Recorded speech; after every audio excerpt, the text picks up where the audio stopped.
No matter who you are, good sleep is a game changer. I've helped improve the sleep of everyone from pro athletes at the top of their game to everyday folks that just want to feel healthy and more energized. Now, I'm on a quest to find the most unusual sleepers on the planet and spend a night in their bed to learn their unique sleep stories. This is Sleeping Around. When danger threatens or an emergency strikes, our body's fight or flight instinct kicks in. Adrenaline starts pumping and our minds make rapid assessments. It's vital that our brains are running at full capacity and we're thinking clearly. For emergency responders, it's an incredible physical and mental challenge they face almost non-stop during their shifts.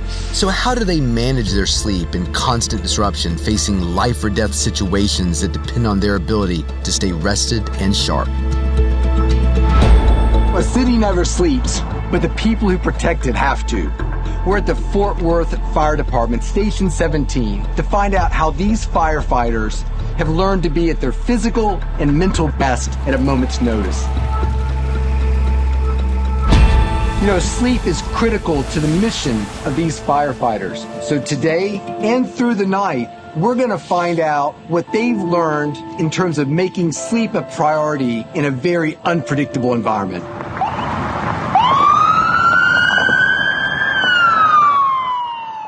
Mike. Hey, Chris, welcome to Station 17. Thank you so much for taking the time. I'm really excited to be here and learn more about what you do. I've got to say, this is not the station that I was expecting. This is like a whole compound. Tell me more about this place. So this is Station 17. It's a double company station, so that means there's 2 fire trucks, 8 firefighters, and then a battalion chief. So 9 people, 24 hours a day, 365 days a year. Station 17 is one of the most modern fire stations in America, designed for optimal rest and performance from the sleeping quarters to the weight room to the equipment loadouts. As soon as I stepped inside, I could feel the energy as the crew returned from a call. I got a tour of the station to understand better how they manage their sleep challenges. We've really kind of changed from a dorm style system to these pod type systems, and I think that really gives us a chance to get some better rest. In a dorm, you never know what you're going to get. You've got the guy that wakes up late. You've got the guy that goes to bed early. So this station's really good about having some separate spaces that you can go and get some rest when you need to. While I got my room ready for the night shift, it struck me how unique a sleep challenge these firefighters face, waking up every hour or two with a total lack of predictability as they respond to emergencies of every type across the city. The crew was gracious enough to let me join them for dinner and learn more about their lives. So you cook tonight, do you all rotate cooking duties? Is that how that works? Is there anybody that shouldn't be cooking but rotates to it anyway? I'm not a great cook. We got a guy. Yeah, we got a guy.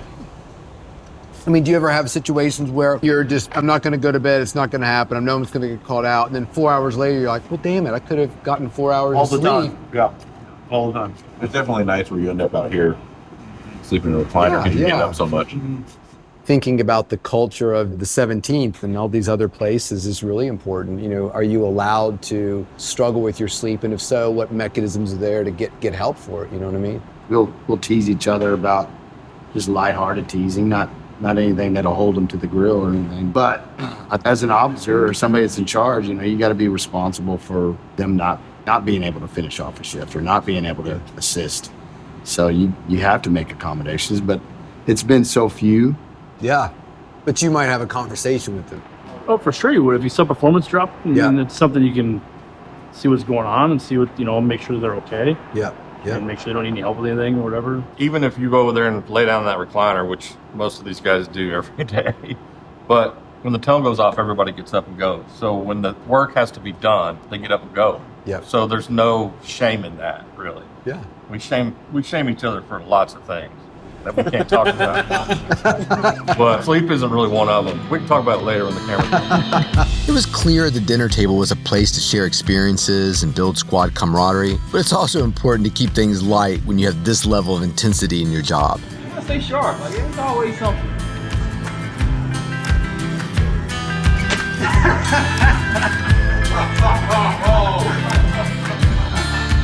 Happy birthday.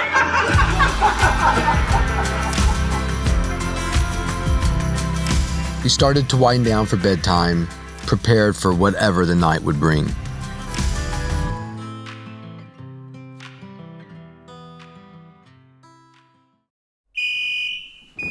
The alarm woke me up at 1 a.m. and I raced to the truck. The harsh sound of the tone snapping me out of bed was really jarring. Our brains go through such a rapid chemical shift to activate our senses and transition from sleep to wakefulness in this kind of situation. It's something that you never really get used to, the kind of adrenaline rush that makes it difficult to calm down when you return to the station and try to get back to sleep. It was clear looking around the truck that everyone was focused and ready despite the late hour.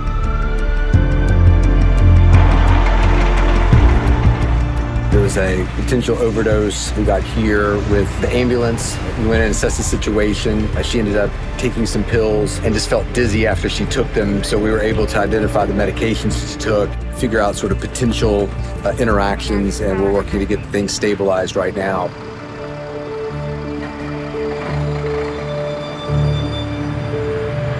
So it's going to be really interesting to talk to everybody when this is done about where their level of energy is when this call is over, because my energy level is soaring right now. How they're going to sleep tonight after this situation, I have absolutely no idea, but we're going to work on that.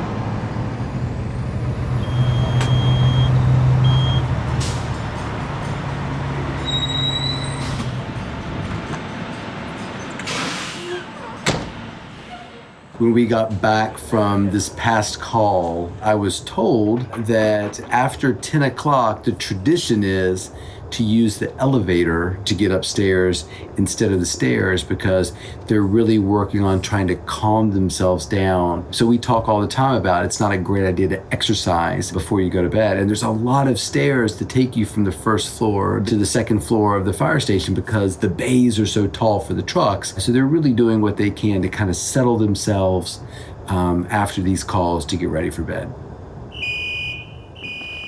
I finally got my mind to calm down, and I couldn't have been asleep for more than a few minutes before the next call came roaring in.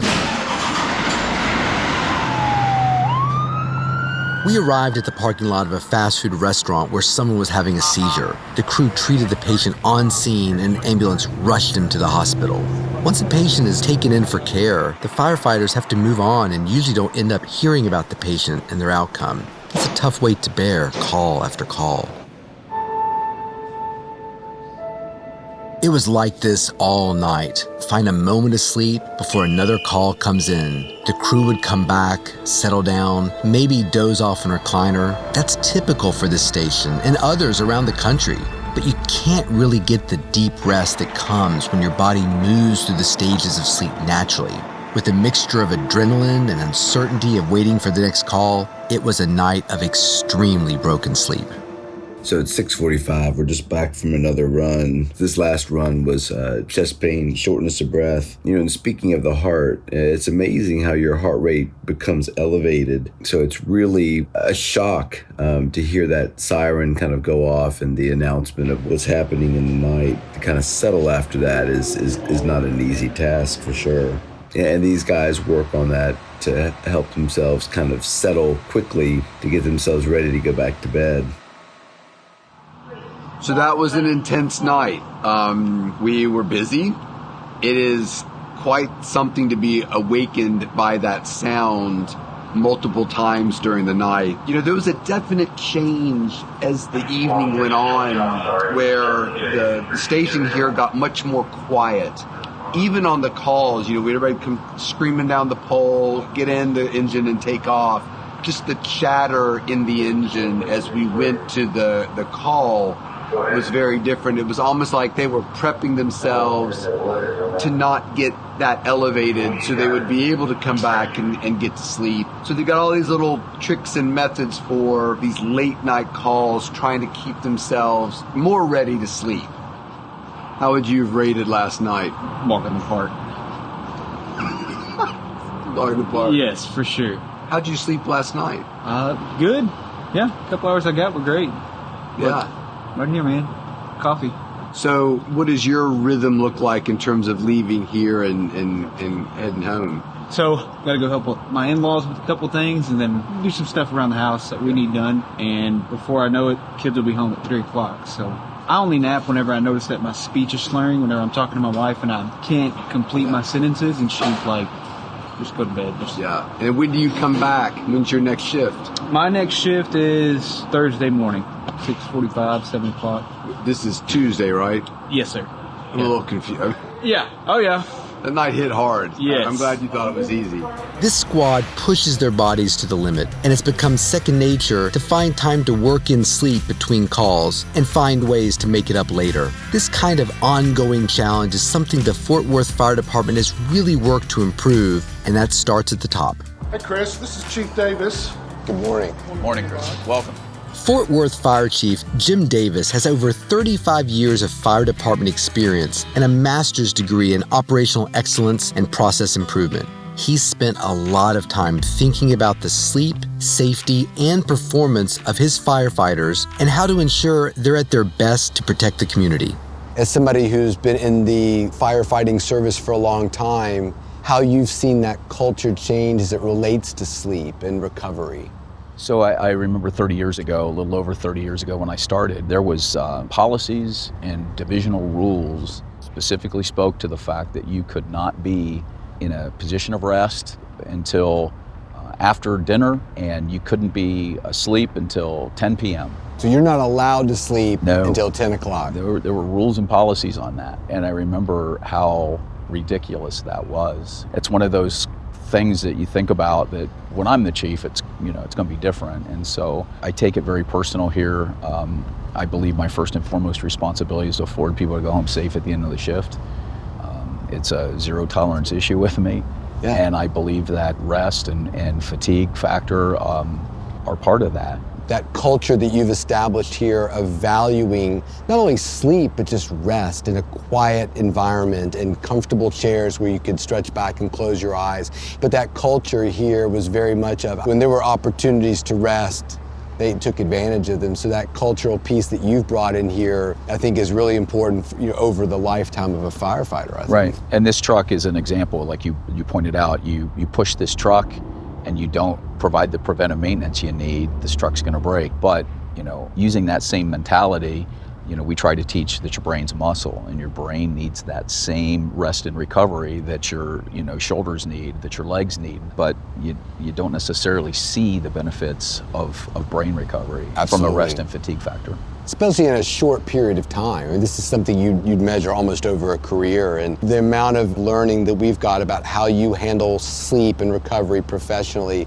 has been absolutely eye-opening to me. Well, it's been a pleasure having you here, and I can't thank you enough on behalf of the profession, not just the Fort Worth Fire Department, but the profession, because it's a conversation that we need to be comfortable having, and we don't need to be embarrassed about.